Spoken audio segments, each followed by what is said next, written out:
If you're a real estate agent and you're tired of cold calling, door knocking, and spending money on ads, then subscribe to this podcast. We discuss leveraging the power of YouTube for your real estate business and how these strategies earned us over $1 million in GCI our first year in real estate. My name is Levi Lascsak and my partner is Travis Plumb. Let's get started. But we do want to get started here. Sean knows now he has been on YouTube for quite some time, well over a decade. Let me go ahead and introduce him real quick. But Sean Cannell here is the founder of Think Media, guys. And first and foremost, if you're wanting to be involved in YouTube, which I know that's the reason all of you are, you definitely want to subscribe to the YouTube channel Think Media. This is a great channel that provides a ton of information, not just on really on a lot of things, all YouTube, but camera equipment, microphones, but also view counts, how to get your view counts up, how to build a channel properly, basically anything and everything related to YouTube. I think Media is the go-to YouTube channel. They have 1.83 million subscribers. Let me say that again, 1.83 million subscribers, 139 million views. Guys, this is a big deal. Sean is asked to speak all over the place constantly on a regular basis. He's also the co-founder of Video Influencers. That's the channel where they interview influencers in the YouTube space and also feature other things as well on there. That's where I had the opportunity a few months ago there, or a month ago, to interview with Benji on that channel. It's a great resource where they interview other YouTubers. It's a great way to learn their backstories and how they built their businesses on YouTube. And Sean is also the co-author of YouTube Secrets along with Benji Travis. And so they're both, they both grew up in the same area in the Pacific Northwest. I believe Sean is headquartered now out of Las Vegas. And just to put in perspective, guys, Sean's company, Think Media, founded with a YouTube channel, employs, I believe, right around 18 people full time. And he can correct me if I'm wrong. 18 people full time, but also another 6 to 8 people on a contract basis or as needed basis as well, guys. This is a real deal. We've had some tremendous speakers in here in the past few weeks. And, YouTube is a tremendous platform to be able to start your business. But Sean is just overall super great guy, very humble, extremely knowledgeable. And what you may not know is he's also a lyrical gangster. So he may actually drop a few hip hop quotes here and there. And so with that, Sean, did I miss anything on your intro, or is there anything you'd like people to know in addition to that? Levi, I really appreciate the nuance and detail of that intro. Really appreciate it. And man, I'm just a small town kid, college dropout, and somehow I'm a CEO of everything you're describing now. So I'm just trying to figure it out. And I appreciate it though. Okay, great. Well, let's, so Justin and Matt are other moderators in here. They're going to be helping out as well. And so if I could, Justin, I know he's super excited to talk with you as well. Justin, could you just do a brief intro and then pass the mic to Matt, and then we'll get into it? Yeah, for sure. For context too, I'm driving an RV with my family in a snowstorm, so I'll make it quick. I own Prime Real Estate Brokerage and Prime Media Productions. Actually, I stumbled upon Sean and Benji in Clubhouse. I don't know if you remember this or not, Sean, but you guys poured into me. I asked like a 2-second question. You gave me like a 15-minute answer. Now I'm a member of the Inner Circle. I'm part of the VRA fam, so I'm in Sean's courses, and they changed the trajectory in a very, very big way for me. So this is a special one. Happy to be here. Absolutely. Well, like Justin, I was first introduced to Sean on this platform actually a couple weeks ago, where he was diving really deep into hardware and gear, as all the YouTubers now, I guess, call it, as I'm learning. But to Justin's point, kind of the same thing. I asked a very basic question, and Sean just went into some great length and detail about the equipment and stuff that I should be thinking about outside of the equipment as well. So I just really appreciate the time today, Sean. And I actually first came across you on YouTube, so I can't let that go by without saying that too. But what I learned about him last week was just, super, super humble guy, as Levi said, and just willing to help share and help us become better agents, but also help us become better video marketers. So really appreciate your time today, Sean. So I'm Matt LaMarche. I'm here in Atlanta, Georgia, and I'm always just in this room to learn, but also to help Levi moderate. So anything I can do to help you with that, Levi, just let me know. And I'll just go ahead and state it real quick. If you do raise your hand and you don't get brought up within a couple of seconds, that just means that the app is a little glitchy. So you may have to leave the room and come back, but just make sure you're either following the club or following Levi and Sean so that you can get back into this room as quickly as possible. And I promise I'll bring you up just as soon as I can. Back to you, Levi. Yeah, thank you for that, Matt and Justin. So yeah, let's get into it with Sean here. And one thing, what I love about Sean, he has the saying for his, or I would say his, what his company is known for as far as the intros. It's real simple. It's you got to press record. And so I believe what he means by that, and he can probably explain a little bit more, but you just got to get into it, right? You got to take action. That's what it says to me. You have to take action. Everything else will fall into place and you will learn as you grow. And one of the best ways to learn is to do, right? And once you start actually making things happen and working on your videos and in your videos, that's going to ultimately make you help you produce more videos. So it's funny, I believe his original video is still on his channel. You can tell this little story, Sean, but it's funny if you watch it.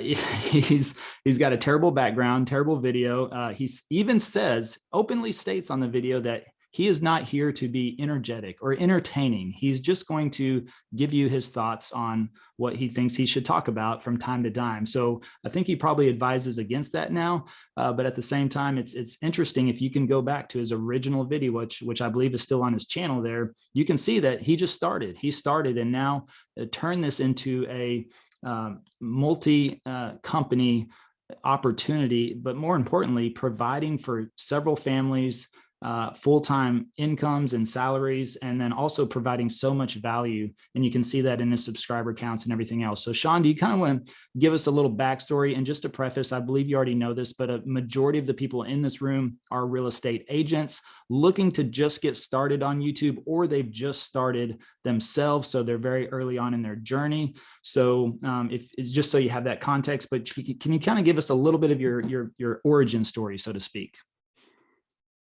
Yeah, Levi, thanks. Man, my origin story starts kind of back in 2003. And so I was blessed to be starting in video at a small church an hour north of Seattle, Washington. YouTube didn't exist yet. And I started to create these videos. And I like to encourage people, you got to make bad videos before you start making good ones. Like, they were terrible. Like, I'm kind of thankful there wasn't YouTube because they were so bad. What's funny is I share my 2010 video, which was when I finally built up the confidence to actually put myself on the internet. But I was actually creating these terrible videos for our church years before. And this helped me just dive in with video editing and camera settings. And I was doing everything wrong. I didn't know what setting to put the camera on, or I was doing video editing wrong and frame rates and all these different details that can probably feel overwhelming if you're just getting started. That was kind of my learning curve. And so I was self-taught though, kept learning. And the first YouTube channel we started was actually in 2007, which is like forever ago. That was 2 years after YouTube started in 2005. And we just started this channel for our local church and started to do a vlog actually for the pastor and just started posting videos. And so, you can't steer a parked car. And I just started moving, I just started posting videos kind of like, you got to just press record.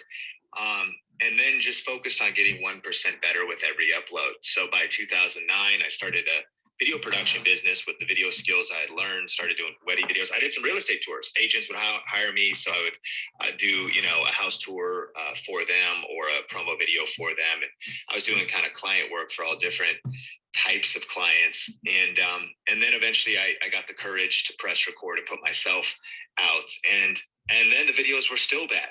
I didn't really have direction or vision. And so really fast forward to today, and my passion is to just help others go further, faster, to shorten your learning curve, because I think there's two things you got to know. One is that you do just got to start. you got to start messy. And two, though, if you have, help, if you have guidance, you can really cut your learning curve in half, I believe, by 80%. Like if it took me 10 years to get where I am on YouTube and with kind of digital marketing, I believe you could get there in 2. I don't believe you could get there overnight, but I do believe that you can shorten your learning curve by following the tips. And when I think about YouTube for real estate agents, I also, I think we overestimate like the skill set or how quickly we can learn it. I mean, let me ask you rhetorically, are you better at real estate now than when you first started? Like when you first did your first couple of deals, you probably got punched in the face a couple of times, made some huge mistakes that made you wiser, that made you sharper, because the more deals you've done, the more depth you have. I mean, it makes me think, we bought a house right before the bubble burst. And I actually did get some mentorship. And one of the things they said was like, hey, if you want to find a good deal, you should probably look at least 100. Well, my wife and I looked at 2. And we bought the second one on an 80-20 arm that was just ludicrous in terms of the loan. The agent got us the sketchiest inspector because he was just trying to close it on us. Come to find out once we're in the house that the roof is leaking, that it's a really old house with like no insulation in Seattle, Washington, with electric baseboard heating. So our electric bill was crazy. But because we were young and broke and we had three roommates, true story, we made the roommates either build a fire in the wood stove or they couldn't use the baseboard heating. It was too expensive unless it was in their bedroom. And so I would wear a snowboard jacket and the butter would be frozen, true story, to make toast in the morning. But meanwhile, the roof's leaking. Black mold starts growing in one bathroom. Black mold starts growing in the second bathroom. We're renovating those with labor. I'm not a contractor, but I have no money. So I'm going to Home Depot, buying the wrong stuff, breaking my back.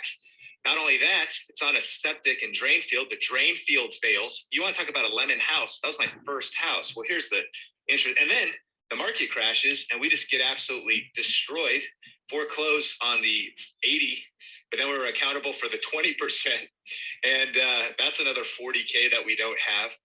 And so you can see I'm a little scarred, a little bitter, and I haven't fully healed. That's why I'm in counseling. But ultimately, today, like now we're doing some short-term rental stuff. We're looking at different deals. I'm smarter because I've been through pain. I've actually been through the process. So if you take anything away today, I really hope that you would just start posting videos without overthinking it. Start your YouTube channel. You're going to have some lemons before you start finding those great deals. And there's something about the volume. There's something about just doing it a lot, press and record, getting it out there. Don't overthink it. You don't necessarily, you got a smartphone. You don't need a fancy camera yet. What am I going to say? It actually really doesn't matter yet because no one's going to see your first couple of videos. You got to use your season in obscurity to prepare you for popularity. Use your season. Your first couple of videos are way more about practice than they are about like the leads and crushing it and the deals you're going to get. But if you don't start driving, you can't steer a parked car. If you don't start moving, then you're never going to get to the real reality. And I love Levi because one of the greatest examples of it, of now over like $1 million in less than a year of real estate commissions because of organic traffic on YouTube. And that's real. I mean, not paid traffic, not cold calling, not putting up a billboard, but literally investing in creating YouTube videos. And that reality is true for you as well. You might say, I'm uncomfortable on camera. We all are when we start. Well, I don't really understand tech. None of us do when we start. But really get started. And once you get some videos under your belt while investing in people that can shorten your learning curve. Because had I been working with the right people and had I had an agent that got me a good inspector that was like, actually, this house is a little sketch, dude. You probably should buy this one. Like, and didn't overlook some things to help him close the deal. And it just matters if you're learning from the right people, you're getting around the right people, you're investing in your education while don't try to learn. There's too much overconsumption. We try to learn so much. I'm just going to study YouTube for 6 to 12 months. Good, but post in the meantime. Like we learn by doing and we get the best education in the field, right? In the trenches, kind of making the mistakes, getting something to study, getting something to compare it to. That's why I was supposed to look at 100 deals. So I could compare things. So I could say, oh, why'd this video do well? Why'd that video do well?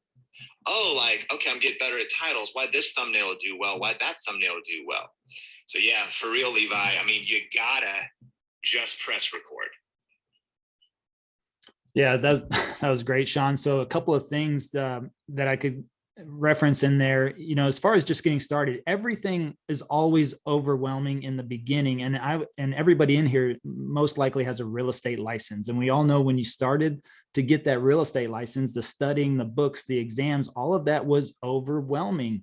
But the thing is that everybody in here that has a license, you stuck through that. And how many of us have said, well, everything I learned about the license wasn't true in real life, or I don't do any of that stuff that I learned, through the testing and the exams? Because once you got out in the field, just like Sean just mentioned, once you get in the trenches, it's boots on the ground. It's, in the military, we had the saying, which, hey, a plan is great until the first bullet flies, and then it's like, okay, you got to adjust and adapt and overcome. Otherwise, your life is on the line. Now that's a little extreme situation, but, ultimately everything can happen. Structuring the deal is perfect on paper, but we all know, just like Sean said, once you get the inspection report, once you go to financing or anything like that, everything changes. It's all up in the air. And so getting a deal under contract doesn't mean it's going to close. So getting uncomfortable, he mentioned we're all uncomfortable. It's the same way for me, guys. Even though I've been in sales for 20 years, it was a complete shift for myself to learn how to talk to a camera, because I'm so used to in-person sales and feeding off of somebody's facial expressions or their conversation or their questions, as to where the camera, you don't get that. You have to look that camera dead in the eye and have a conversation with that camera. And so James mentioned this in a room yesterday, which I thought was great. He said video is communication at scale. And it made me think, well, it's also, video is connection at scale. It is sales at scale. And so this is the opportunity to truly leverage yourself, instead of just focusing on where I had mostly been in one-on-one sales, which means to me, that's a job. If I'm always trading my time to have a conversation with one person at a time, then that's always a job. And if I'm not talking to that person, then I don't have the ability to earn or scale my income at that standpoint. But with the camera, you can reach many, you can attract that business. So getting on there, and it was extremely uncomfortable for myself in the beginning to learn how to have a conversation with the camera. Now, ultimately, and I'm still working on that. I actually just recorded a video this weekend that I didn't think was that great. I was like, but I'm still going to throw it out there because I'm just going to move on. But yeah, I appreciate that, Sean. So next step, as far as how is your progression there? I mean, when did you start to really realize that you had something developing and you knew it was time to kind of branch out a little bit and start to scale or get the help, like you said, as far as, kind of starting to expand it into more of a business than just creating videos? Yeah, I mean, I think step one for any business, and real estate agents or startup founders or small business owners, step one is just like survival and viability. Like, can we just keep the lights on? Can we just get money coming in? And for me, I was looking for leverage. And so I love talking to real estate agents, because you understand leverage. You understand, maybe getting a property working for you, cash flowing for you when you're not working. That's real leverage. Or getting the appreciation of real estate. And man, real estate is just phenomenal. It's like probably the most exciting room I've been in, because, you got tax advantages. You can save money going into the deal, make money on the deal, and make money coming out of the deal. And so YouTube, the big unlock for me was that YouTube is the second largest search engine in the world. And it's the only social media platform where your content truly lives forever if you do it right. I think about return on investment, and I think about return on investment of my time. So I'm all for all the social platforms. I think Instagram is exciting. You can maybe find people locally. You can do deals and DMs, sales and DMs. I think TikTok has some virality to it, and it could lead to business. There's of course, LinkedIn, if you want to make business networking connections. But what all these other social media networks, the weakness is that they take a high level of engagement day after day. A lot of times, even if you have a viral TikTok, it eventually stops going viral and you're back to the drawing board. What I started to learn about YouTube was I started to see, wow, if I make a video, and here's a huge key, is what's the shelf life of this video? How long will this video be relevant? Like, if people keep finding this video in search and suggested, will it be relevant 6 months from now? Will people still want to watch it 2 years from now? Could it even be possible that people would still want to watch this video 4 years from now? And I think there's kind of a 1-2 punch for real estate agents. The one is sure, you should do market updates like November 2021 market update for your local city. But the shelf life of that video is not 4 years. That's timely kind of expiring content. That's one part of the strategy. But if you were, and I know there's a lot of competition and I know you feel it, but if you were to get a video, what we'd say is ranking in search or just being ranked in the YouTube algorithm, that's maybe teaching people the difference between an FHA loan, conventional loan, opportunities for veterans, and that video continues to get discovered, then you have a video working for you when you're not working. You know, you can ask, Levi could tell us the math in a moment. The big unlock for him on YouTube was like how many hours of his content is watched 24/7. So whether he couldn't really pay even a sales team to be on the phone that long, or it'd be not economical, or it's also he'd have to never sleep. But the videos keep being watched when you're asleep, when you're on vacation with your family, with your kids. And then if you connect them to monetization, you can create truly passive income digitally. So the unlock for me was, as I've been doing videos since 2003, and I know about cameras. I'd started a media business. I took out a loan for it, wasted about half the money. I bought the wrong cameras, spent some money on some stuff that just sat on the shelf, waste of money because I wasn't actually using it. So I could have saved the money, invested it in something else better that I would have used, or I could have hired somebody or done something else with that money. So I think media came out of answering questions about what camera should I buy? What lenses should I buy? What's the best camera for YouTube? How do I get started video editing? And all these pain points that I'm sure, like many of you in this room, I solved that problem for you. The problem you solve for others is you're going to solve problems for buyers and sellers or investors or whoever. And so you're going to answer their specific questions. So I started answering specific questions, but people will be asking, questions like the difference between lens focal lengths. Like there's a 35 millimeter lens, a 50 millimeter lens, an 85 millimeter lens. How do I know which one to buy? And because those aren't even, that's a question that has been relevant for the last 10 years. So I have videos explaining things about cameras or teaching on things that are actually, I posted them in 2010. They're still being viewed. And it's funny, we just looked one up. It got 26 subscribers. It earned $8 in YouTube ad revenue, but I posted it 10 years ago. So 26 new leads, 26 new relationships came into my world from a video I posted 10 years ago. So of course, when I first stumbled on this, I wasn't doing it perfect. I wasn't doing it I was doing it at a 1% level, 5% level. But I thought, man, I really need to master this thing. And so towards the next stage of scale, the first thing was, how do I get out of survival? And how do I get a base of income so that I can actually pull myself out of the day-to-day a little bit and not be working in my business so much, but by working on my business? It would probably be the idea of, how do I eventually get agents under me so that I can actually focus on leadership development, content creation, business strategy, but there's also some cash flow in the day-to-day. So to me, this is one of my favorite things about YouTube. It's just like you might get an agent under you. Every video for me that continues to be watched for weeks, months, and years to come is actually like an employee that I pay once and then keeps working for me for free. Because make no mistake, I'm not saying that it's easy to make that first video because you want it to be good. You want it, and I don't mean good like fancy camera. I just mean like the information is good. It's concise. It's to the point. It's valuable today and it's valuable tomorrow. So let's simplify success with a YouTube video. Make a promise in your title and deliver on that promise. And if it's something people want, game over.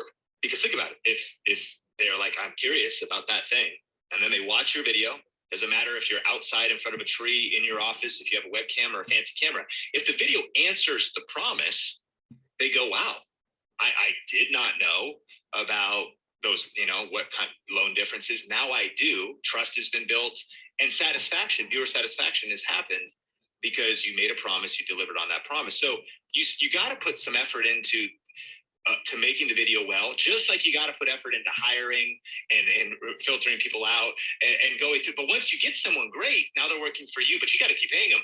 When YouTube's working for you, now I'm done, and that video is working for me for free for weeks, months, and years to come. And I monetize it in a couple of ways. One, I monetize it by YouTube ads, which is kind of like pennies compared to what you can make in actually closing real estate deals. But I also monetize it through what's called affiliate marketing. So when I review a camera, if you go to Think Media right now, you're looking for a camera, you watch one of my videos, you go to the YouTube description and you click on a link in the description and purchase that camera, then I get a small commission, 4% of, let's say, $1,000 camera, I earn $40. So I started to see like, okay, I'm making, my first ever Amazon affiliate check was $2.12. I was able to pay for 1/3 of my wife's peppermint mocha venti with an extra shot. And so it really did not move the needle, but I was so pumped because that was $2.12 more than my neighbors had made online. And I was like, shoot, if I can just scale this, like if I can get this, and what ended up happening, but it was like $2 every month. And then it was $200 every month. And then it was $2,000. Today, I make around 20 grand every month just from the Amazon affiliate program, meaning selling Amazon products tech when people click on my links. And that's only one of 21 different income streams. That's also only one of about 30 different affiliate programs we're a part of. And, we're on our way to 8 figures annually in our company now through YouTube videos. Like there's a whole books and events. It's just crazy because I just kept scaling it and built so much leverage because now I have an army of videos that are bringing leads, that are directly monetizing, that are leading to other things that monetize, etc. And so in 2016, when I was just a solo creator, my wife's doing the book, she's our CFO. There's no titles at the time. We're not even incorporated. I'm just a sole proprietor in 2015 going into 16. But now I've got a baseline of YouTube videos. So that was step one. It was like, get monthly expenses and a little more to live and to operate met with passive income.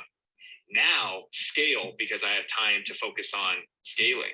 And I think that's one of the biggest challenges that we face is that if you try to scale while you're also kind of in survival, you need some stability, like a foundation to scale from.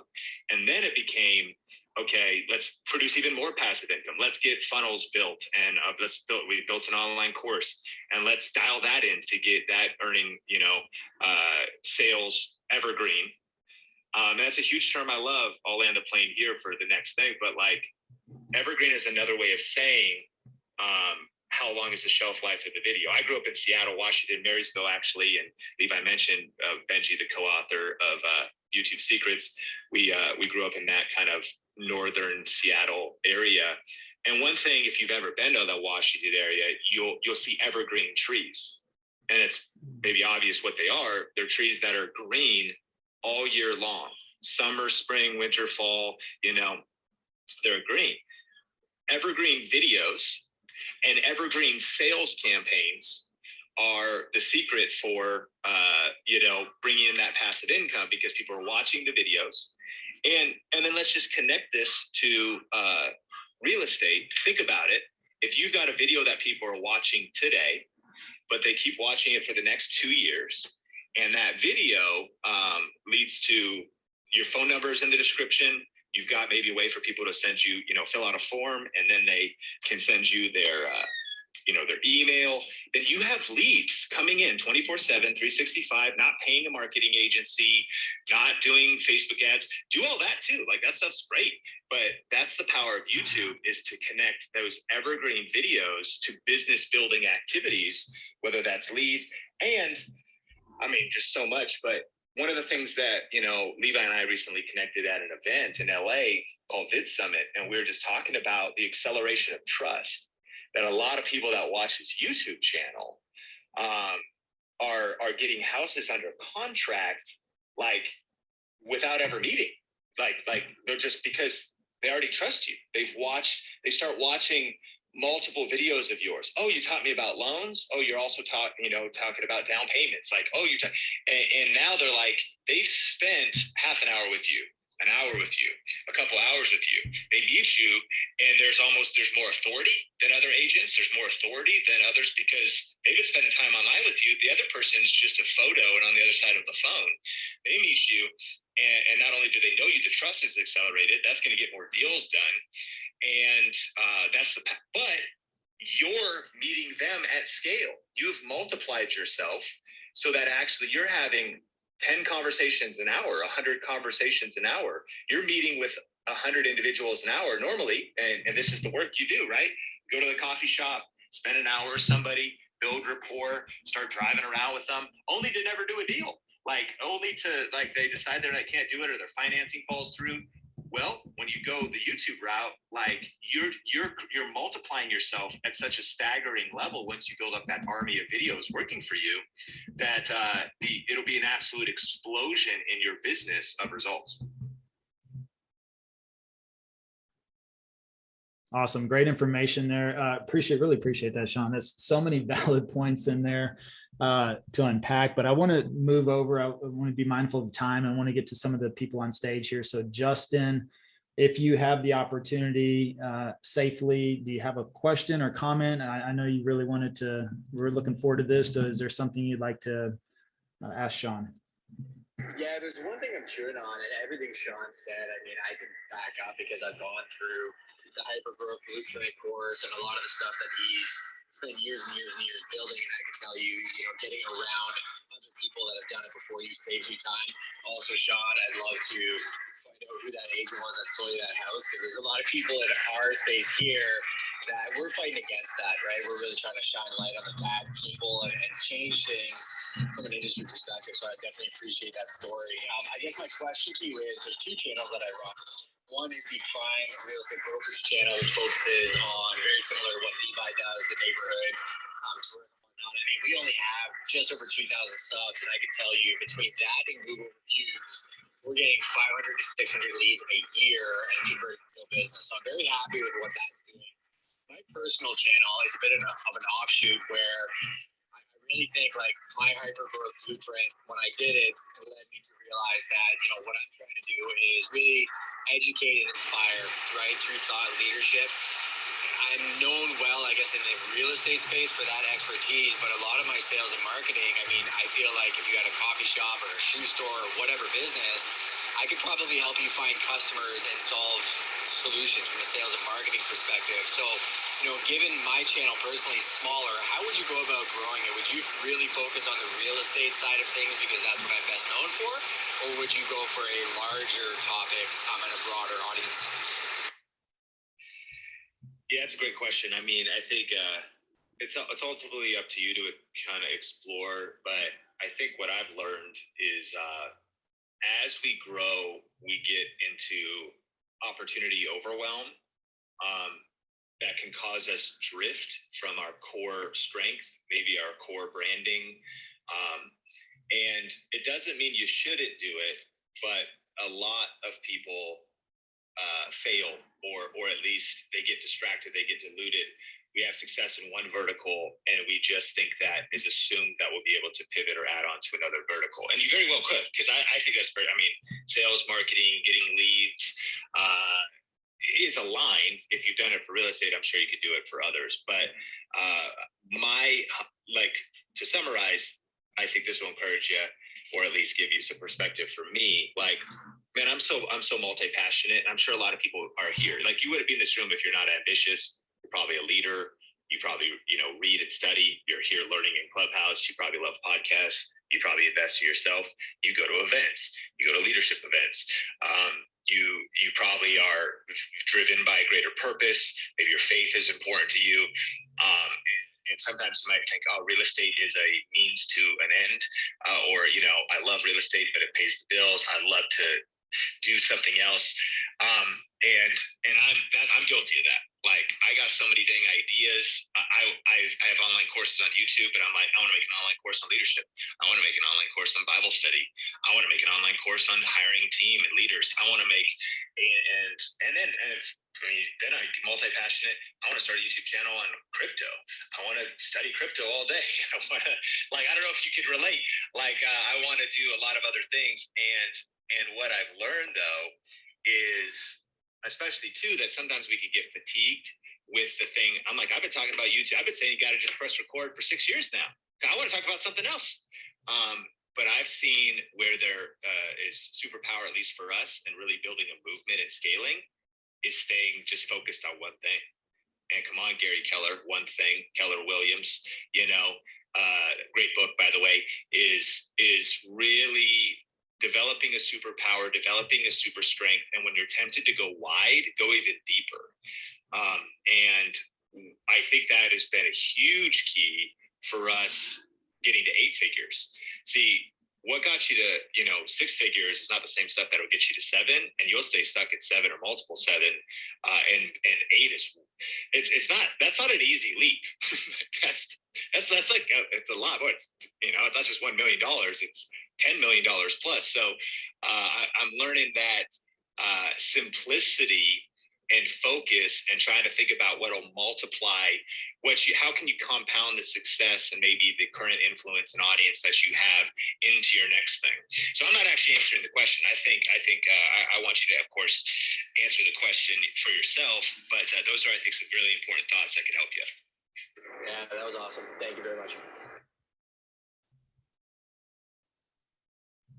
All right. Yeah, that was great. And that's something I just want to kind of throw in here too, is that's something that it's part of a strategy I've always believed in. And Sean just nailed it, which is going deep. And I feel like sometimes it's easier to go deep with clients than it is to go wide. We always talk about getting referrals, and getting referrals is kind of going wide, because then you may get the referral, but that's really the only rapport or credibility you have to establish with somebody is, hey, Sean gave me your name and number, said you might be thinking about selling a house. Well, you still have to kind of develop that relationship and everything and get to know them. Now the referral does help, but still going wide, there's some additional help on that, as to where, if you have a client that not just buys one house, or then they buy a second house, or then they buy a multifamily plex, or, they start moving into other properties, it's definitely a lot easier to go deep with that one client than to go wide. And so I think that's something to keep in mind, especially on the YouTube channel. I mean, I think part of our success is that we've been extremely focused on one thing, and that is, helping the out-of-state home buyer or seller make a more informed decision about moving to Dallas, Texas. And that's it. That's all we tried to focus on. And of course, the only goal also was, to make the phone ring. So, we weren't concerned about subscribers, although it's definitely grown from there. But thanks for that, Justin. Does that, let's move on to Matt, just in the interest of time. Matt, do you have a question or comment? Yeah, I do, Sean. Thanks again, man. That was just like a masterclass, so I appreciate that. Just for a little more context, though, for this room, I know a lot of people have, started their YouTube channel recently being in the last couple of months. But I'm hoping this helps someone out there. I kind of reinvigorated my channel and have started to post a little more regularly now, but I'm one of those that I look at the numbers, I look at the analytics and the insights, but I'm also the type that I just post and I never ever watch my own content. So, last week you had mentioned, I think in a room about, going back and seeing what the most popular videos were, like where are you hitting the mark? Is there anything else beyond that though? And maybe just to dig into that a little bit deeper, because again, I'm a big believer in looking at the numbers and the insights and the data, but is there anything from a structural, strategy standpoint that you would recommend in kind of reinvigorating a channel, or even starting out new, advice that you would give to some of the agents in the room as far as looking at your own content, as far as improving and how do we get better? Yeah, it's great. I think first, I think you should put your head down and not overly judge your content for your first 30 to 50 videos. Let's just call it 50. So, it's this idea of I think over optimizing can suffocate the life out of your content and out of forward progress if you over optimize too much at the start. You overanalyze, you over optimize. Of course there's a million things you could do, and of course if you got expert advice, there'd be a lot of corrections, but there's something about momentum, building confidence, and just your ability to actually produce and to become obsessed with an output goal. And the output goal is literally video uploads. You want them to be quality, but literally every time you make a video public on YouTube that you go, that is what winning looks like. See, we would say winning looks like the lead or the sale, and of course that's where we need to get it to. But if you're building a muscle, before you really start putting up big weight in the gym, you maybe just got to do little weight for a while to kind of get the routine down, get the form down. And so I think there's just something powerful about getting about 50 videos on your YouTube channel posted. Matt, you can look at the analytics along the journey, but now when you have 50 videos posted, you also have a big enough sample size. Like anybody that was doing a study or any scientist, if the sample size is not big enough in a study, well, then you're not even actually good at getting good data. So if you post, even YouTube ranks your last 10 videos against each other, and it just compares performance. Out of your last 10, this one was 2 out of 10. This was 10 out of 10. This was 5 out of 10. So if you don't even have 10 videos, you haven't even filled up the queue yet. Now when you have 50, you have even enough to compare videos against each other. And then once you're in analytics, what you end up looking at, now getting more geeky, is you start looking at click-through rate, which is the combination of how good's the title, how good's the thumbnail, and how good's the idea itself.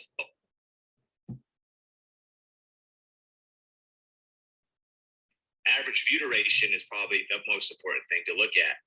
YouTube will show you how exaggerated when someone starts the video, how soon they leave the video. If you see the hockey stick, which means they click the video and in the first few seconds they just bail off the video, that shows you that your ability to articulate why they should watch the video right at the beginning, to create curiosity, to create tension.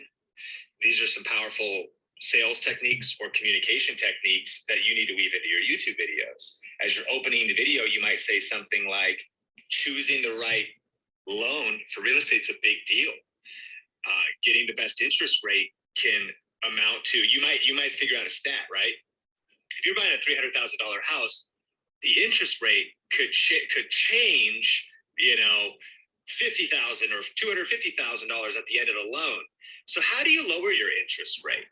What are your opportunities, and how do you find the best lender? And then you've got, links in the description, and that might just be passive, income for you, whatever. So you got to pack that hook, and by studying the audience retention curve, you might see that, I'm a little long-winded in the middle of the video. Things were going great, but people jumped off. What was I saying there? But I do think that, again, if you try to take on too much too soon, you kind of are over optimizing at the start. And then probably the shortcut though, Matt, would be a mentorship, like getting someone to coach and review your video for you. And the hack on that though is try to get real people to do like a focus group. So when they're testing infomercials or commercials that are trying to reach a certain market segment, they get a focus group. They want people of that demographic in a room to watch the ad, watch the commercial, watch the segment, and then they interview them after. Now, I'm not saying you need to be that official, but I'm saying who's your target customer? And if you could sit down with them or get on Zoom with them and say, like, hey, let's watch this video. Can you just tell me what you like about it, what you didn't like about it if you get bored? Maybe you have a spouse, and your spouse might be like my spouse, like she doesn't care about cameras. But certain videos, if I inject a little humor, or I inject some entertainment, or an illustrative story, or facts tell but stories sell. If you're all facts and all data in the video, it's not the strongest kind of video. The strongest kind of video is going to have elements of relating to people, but also a story that's too long. People go, well, what's even the point? So this is an art form, and so if you're watching somebody, maybe you get 3 people in front of your laptop, and they're watching the video. Even ask if there's someone else in your office, and even just ask somebody else, because the hardest thing to find is somebody who's not going to flatter you, but is going to give you real critical feedback and say, yeah, you could maybe boost your energy up here a little bit. You could maybe, and then getting that real feedback. And so if you get 3 people in front of a laptop, here's a test. They're watching it. How long until they just start listening, but they look at their phone instead? You know what I mean? Is it 10 seconds? I mean, for most of us, even if the video is good, we're probably eventually going to look. That's the moment when you did not grip their attention any longer, and they go from eyes on the laptop screen on the YouTube video to scrolling on Instagram.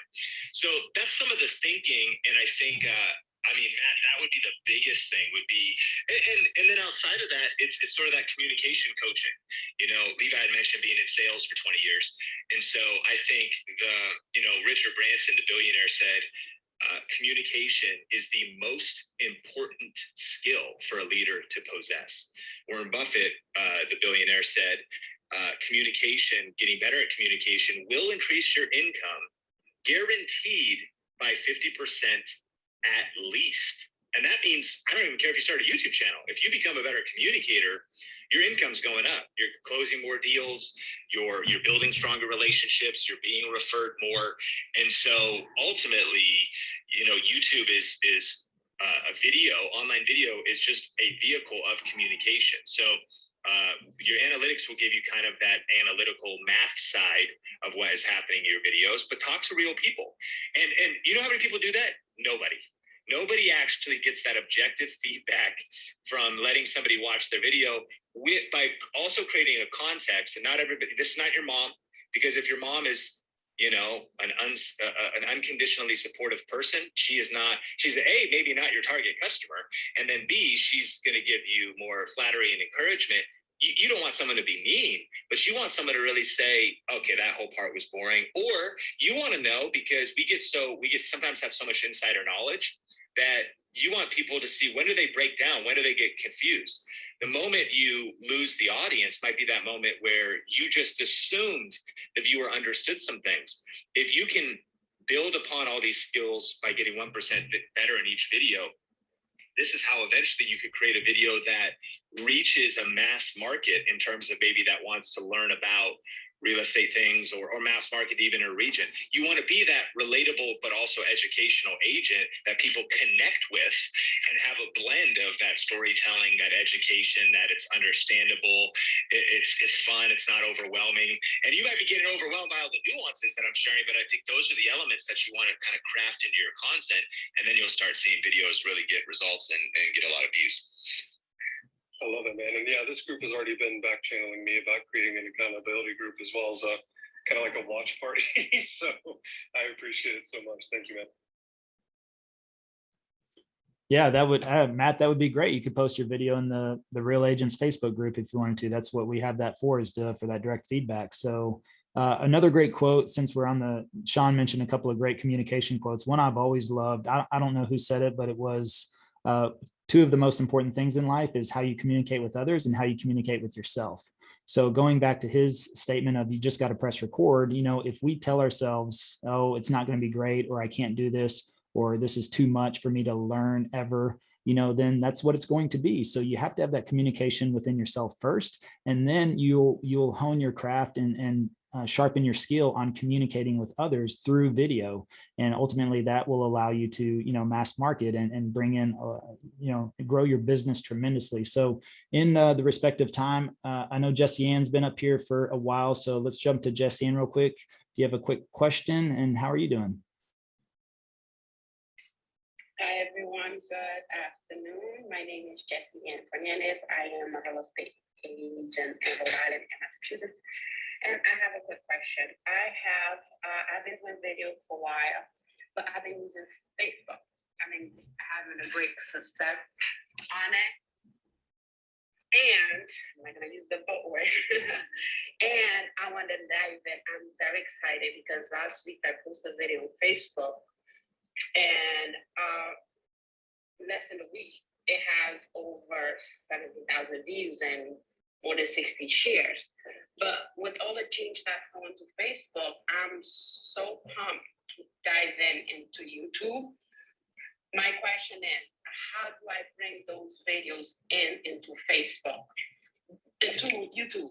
Do I just put them straight over there, or I have to edit them and do some change to it? What do you guys thoughts on it? Thank you. It's a great question. So let me just clarify, are these videos, you record them and then edit them a little bit, and it's not a live video, it's a pre-edited video, correct? It's not a live video, but I didn't edit them. I don't know how to do that. I just did the video. Oh, got it.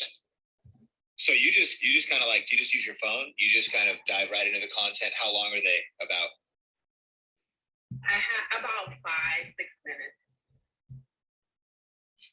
Awesome. Well, I think that also should be encouraging to the room, because she just got 70,000 views by just shooting a 5-minute video straight through with no editing. You got to just press record. And wherever the real estate group is, that's a video that should be studied, because that's crazy results. So like, what did you say in the first few seconds? What is the content? What is the copy around that Facebook post? I'm glad you brought this up, because the macro idea here is if we're already doing the heavy lifting of content, creating content, we might as well maximize it and share it as many places as possible. And so if you have a video like that did well on Facebook, there's no reason why you shouldn't just upload it to YouTube. And to your point, could you edit it or change it? Sure. But the other thing you could do is, even if it would perform a little bit better doing that, like, it's not going to be that much extra work to post it on YouTube. Furthermore, it's not going to be that much extra work to upload it natively. And that just means straight to the platform and not linking from somewhere else. Like, if you upload a video to YouTube and then put the YouTube link on Facebook, it's not going to be anywhere near as effective as uploading the video directly to Facebook, directly to LinkedIn, directly to YouTube. If it's under 2 minutes and 20 seconds, directly to Twitter. And so if you've got a great video, then upload it multiple places. The one caveat I would give in terms of YouTube videos being effective over the long haul is, I use the analogy of dress codes. Each social media platform has kind of different dress codes. And just like, I'm in Vegas right now, and there's In-N-Out Burger. I don't know if anyone's been to In-N-Out, but come on. I mean, animal style fries. Can I get I want animal style burger. I got to get that chocolate milkshake. And if I go to In-N-Out, I can go in like some swim trunks, some flip-flops, a tank top. That's the dress code. Like, there is no dress code. It's chill. And that's the environment. That's the energy. That's the emotion. That's the expectation at In-N-Out. Now, if I drive a little bit over, though, to the Las Vegas Strip, and I go to a 5-star restaurant, and Amalfi Coast is this new one that just Amalfi by some famous chef. That's going to be no hat. I need to wear a blazer. I need to dress nice. It's both a restaurant, but there's the way you dress up there's a dress code. Social media is the same way. The way you dress up your videos should be nuanced for each platform. Some platforms are vertical, right? Instagram Reels, Facebook and YouTube can be are horizontal, traditional kind of videos. On Facebook, square actually can sometimes be better, or even vertical than a widescreen video. So if you have a video asset, and this is why you want to start getting money flowing in, more deals, more money, because, as we kind of alluded to earlier, eventually you want to hire. Your ultimate goal, if you're in this room, is not to be the video editor, is not to be the person who distributes the content. Your ultimate goal is to hire a team around you and essentially create a media company, like a mini media company that works for you. That could be an editor. It could be like a social media strategist person. It could be a producer that helps you think through content. And why does that make sense? It makes sense because now your revenue just 2x, 5x, and 10x. And so that's just a small percentage of that.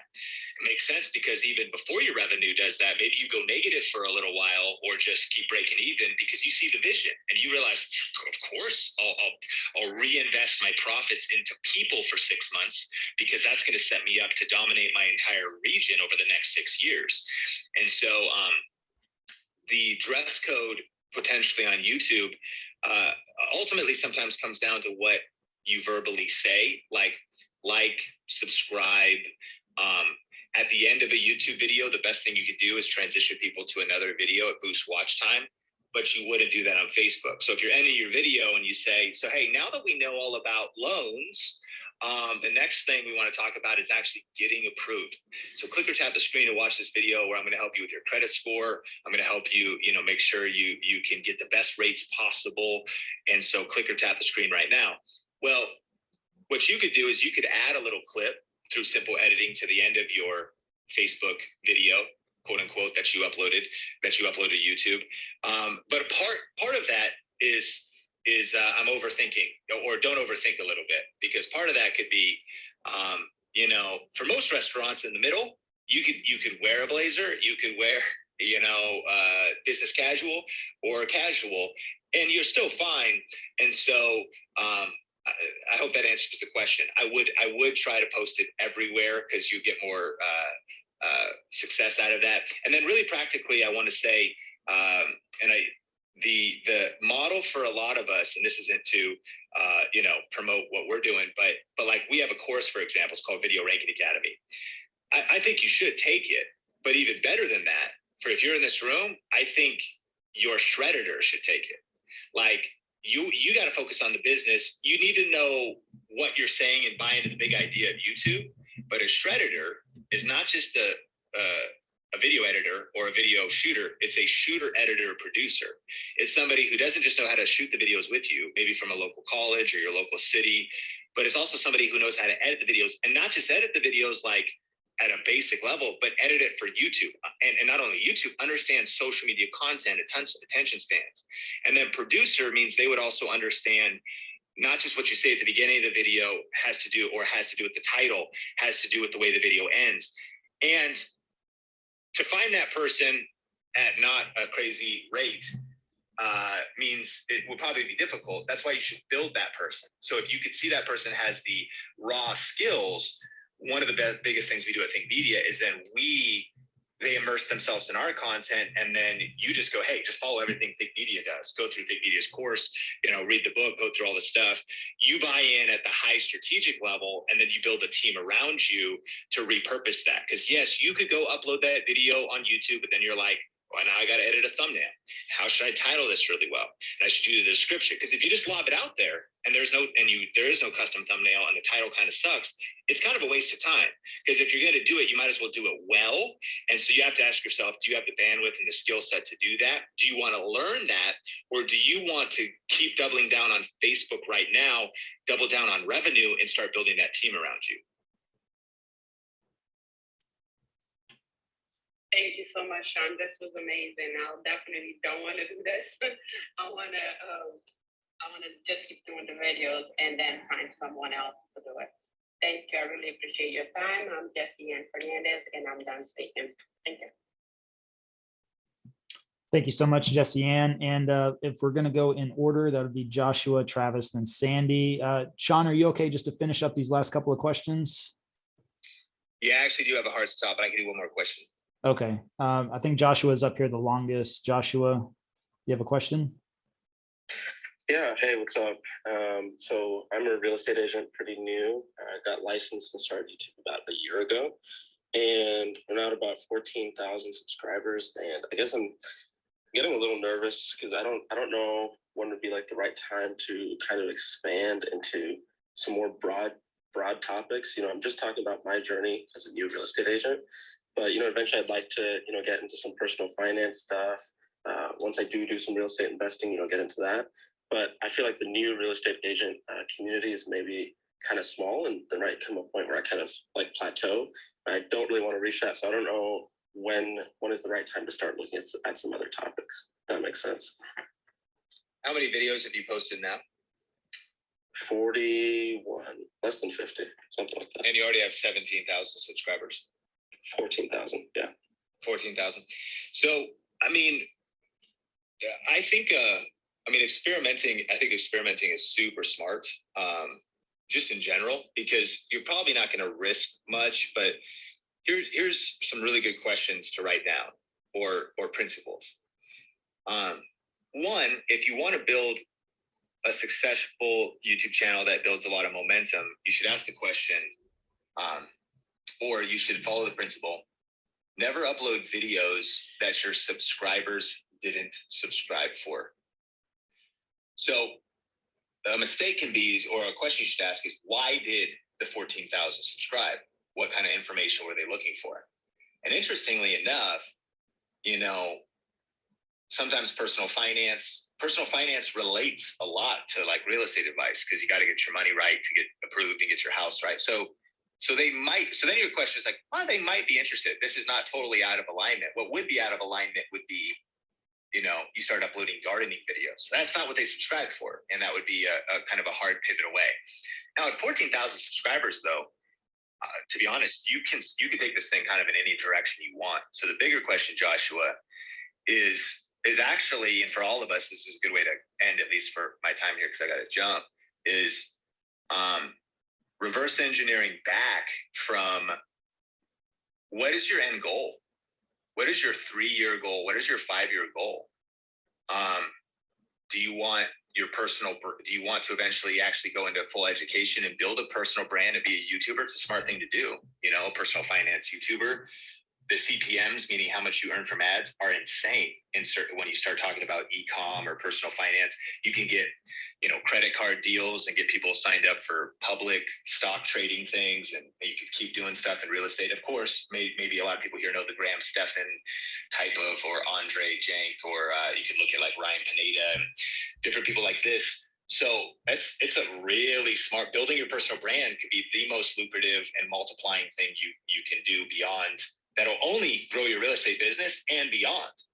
So if you're navigating towards someplace in the future, the huge key is clarity of knowing what is your ideal destination, and then reverse engineer back from that.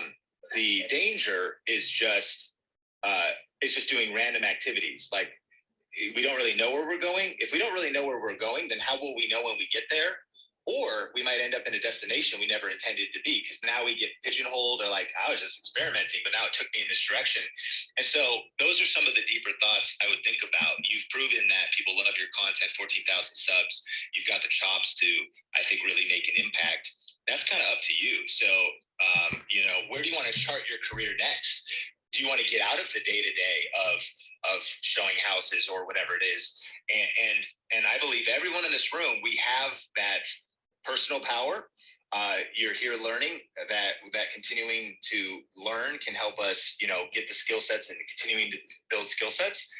And we're living in the greatest. This next decade is going to be the best decade on YouTube and online video in general, and in Meta and the metaverse and who knows what. So like, really leaning in right now. It's still early. This is still very much early of the Wild West of the opportunity of online video and online business and all those kinds of things. So I'd encourage everybody, thank you for spending time with me today, and really think about, man, what does winning look like 3 years from now, 5 years from now, and then work backwards to create a game plan of the kind of audience you want to attract, the kind of deals you want to do. Maybe some things are a building block to help you get to the next thing, or it's the very thing. No, actually, because one thought, intention, Joshua, again, is being the best and the go-to person for beginner real estate or new people getting into it. When you really go deep and you stay focused, you can become, Zig Ziglar put it this way, I'd rather be, I don't want to be a wandering generality. I want to be a meaningful specific. And so I'm not saying you shouldn't broaden out, but there's something about when you, this is how I become the YouTube guy. And right now, see, again, I'm more tempted than ever. I want to talk about all kind of business, faith, leadership. And I'm learning about, though, man, the meaningful specific thing, 10 years from now, I don't know if I'll do it that long, but if I'm still on YouTube, my depth is so, like, you become the one for a particular topic. So I hope that gives you a little bit of direction, Joshua, and Levi, thank you so much for having me.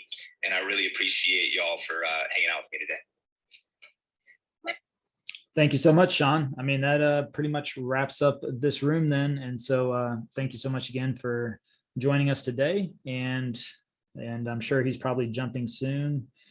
Unless we have any last minute comments. Travis, my man, Travis, guys, for those that don't know, Travis is my partner, and he doesn't hang out in here as much as I do, but much appreciated. So anything, I think that wraps it up. And so thanks, guys. We were finalizing. There will not be a room next week. I'll be at a conference. So we'll return on the 16th. Same bat time, same bat channel. Joshua, I'd love to speak with you as well. If you have the opportunity, I'd love to catch up with you. That's a great job, man. You're crushing it. Yeah, thanks, Levi. Thanks, Sean. That was awesome. All right, guys. See you see you in 2 weeks. Thank you for joining us on today's podcast. If you're interested in partnering with us to access our YouTube course and coaching all for free, schedule a call at 5starstrategycall.com.